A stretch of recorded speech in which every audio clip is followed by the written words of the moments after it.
everyone, welcome back to my YouTube channel. My name is Ogunladetoyosi, a 500 level nursing student from the University of Medical Sciences, Ondo State. And if you are a nursing student like me, this video is actually for you.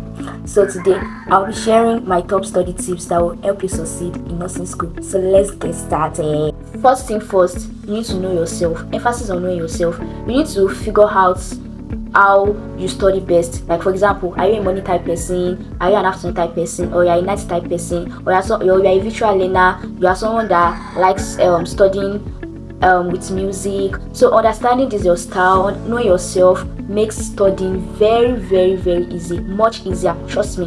Number 2, create a timetable. Emphasis on creating a timetable. Trust me, I'm someone that I make timetable for myself that works for me. So you need to create a timetable that works for you. Like I always tell people, you need to create a timetable that is very realistic and very simple. You don't need to lie to yourself. If you are someone that can read 3 hours a day, or you are someone that can read 10 hours a day, fine. Just make that time that you are reading, make it very effective. Let it count, no distractions. And also when you are creating timetable, you need to create time for break, create time for self-care. It's not the time when you are supposed to study, that's when you are going to church, or maybe that's when you are cooking, or you know that someone is calling you. You get, make your timetable very simple and very honest. Like be honest to yourself when you are creating timetable. And if you want me to teach you how to create timetable, just comment below, because why I'm emphasizing on timetable is because I'm someone that timetable works best for. Number 3, you need to tackle tough subjects. Like for example, some students might find some courses that carry a lot of units very challenging. Like for nursing students now, they can find anatomy, physiology, biochemistry, microbiology, pharmacology very challenging, and other subjects. So you need to work on those tough subjects that you think is hard for you before moving to an easier one. So and this, you tackling tough subjects, works hand in hand with you creating a timetable, because you can decide to read this tough subject 3 times per week or 4 times per week, and make sure that when you are tackling these tough subjects, or when you are reading these subjects that are hard for you, make sure you are alert and your brain is not tired, or you are not forcing book to enter your head. Number 4, retention and recall. Like retention and recall works best. For you to read effectively, for you to study effectively, you need to learn to retain information. Like I always tell people, you don't need to read in a stretch, it's not necessary. So and there are so many ways in which you can retain, you can recall information. Like for example, now you can decide to teach someone what you have read.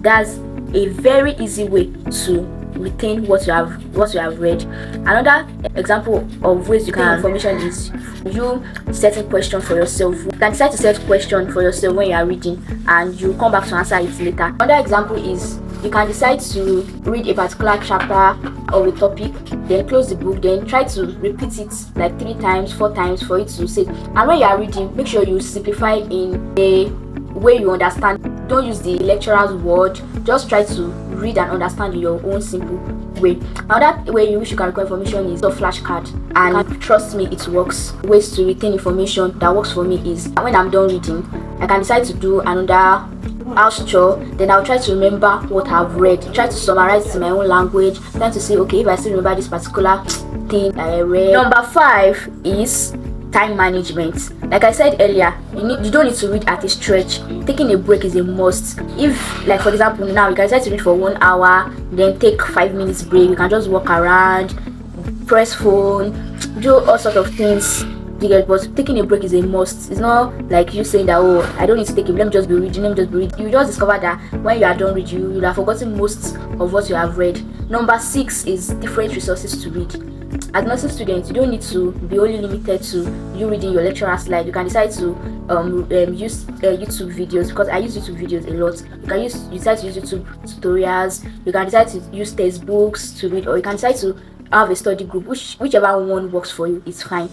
Number 7 is consistency. You need to be consistent while reading. You need to make daily studying and habits, not a choice. Like you reading 30 minutes daily goes a long way. It even beats cramming at last minute. Like you discover that if you cram, let's say for an exam, you discover that when you finish writing the exam, you haven't forgotten all what you have read. Another thing again you can use to study is mnemonics. Mnemonics is perfect, trust me.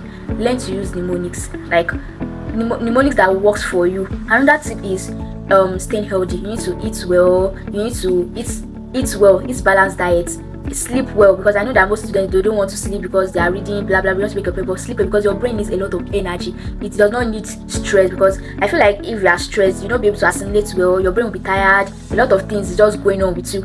The last study tip I'll be talking about today is you need to be prayerful and you need to have a positive mindset. You need to stay focused, you need to be calm, stay guided, always believe in yourself, always believe in your goal. I'm not talking about you just praying without working hard. It does not work like that. You have to work, then pray to God that God should crown your efforts with success. If you find this video or these tips very helpful, don't forget to like, comment and subscribe to my YouTube channel below. Thank you guys.